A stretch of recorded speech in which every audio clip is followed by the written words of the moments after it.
ይንፉስ ከዛ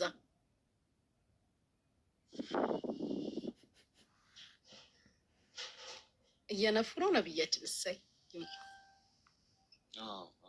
ይኸው ቅድም ራስሽ ነይ ስትሉ ነበር አይደል? ትክክለኛ አካውንቱ ይሄ ነው። በቀደም ብር ያስገባውሎት 10,000 ብር ያስገባሎት ጊፍት የሰጡት ይሄ ነው በኦሪጂናል አካውንቱ። ይኸው አዋሩት እንጂ ምን ነው ተኙ። 10,000 ብር ተልኮሎት ይል እንዴ?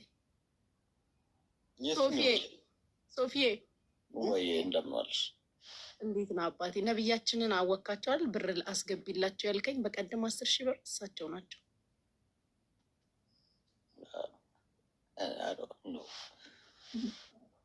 አማርኛ ብዙም ስለማያውቅ ነው ነብያችን። አካውንቱ እሱ አይደለም፣ በትልቁ አካውንቱ ነው የመጣው፣ ያኛው አይደለም። በራሱ በዛኛው ይምጣ በራሱ። ያኛው ተዘርቶበታል አባብዬ። እንዴ ያኛው እኮ አይገባም ገስት።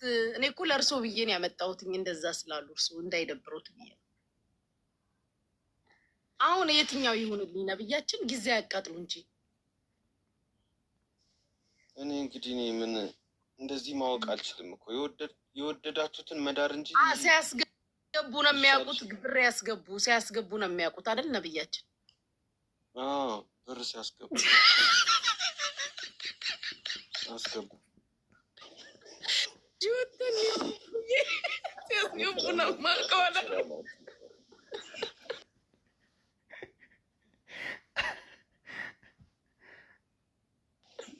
ማለት ጸሎት ይደረግላችኋል ለበረከቱ።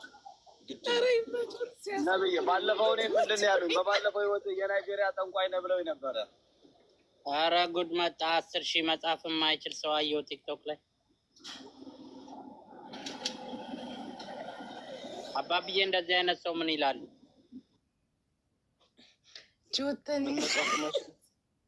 10,000 ለመጻፍ 1,000 ጻፈ።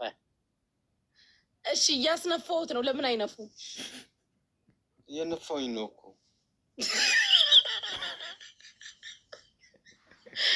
ጂኒው አስነፋቸው እንጂ ለምን ዝም ማለት? ይበቃል። ለምስክናለሁ ይበቃል። ብዙ አስነፋ። ኧረ ገና ነው እንዴ? ብዙ አልነፉም። ምን ነፉ? ምን ያህል ነፉ? ነብያችን ብዙም አልነፉም። ጠጋ ይበሉ። ርቀው እንዴት ይሆናል? ወደ እኔ ሰው አልጋ ላይ እንዳይቀመጥ ይላሉ፣ እሳቸው አልጋ ላይ ይተኛሉ። ይነግራል። ወደ እኔ ጠጋ ይበሉ ነብያችን። ወደ እኔ ጠጋ ብለው ጠጋ ትንሽ ጠጋ ነብይ በሉ አስነፏቸው።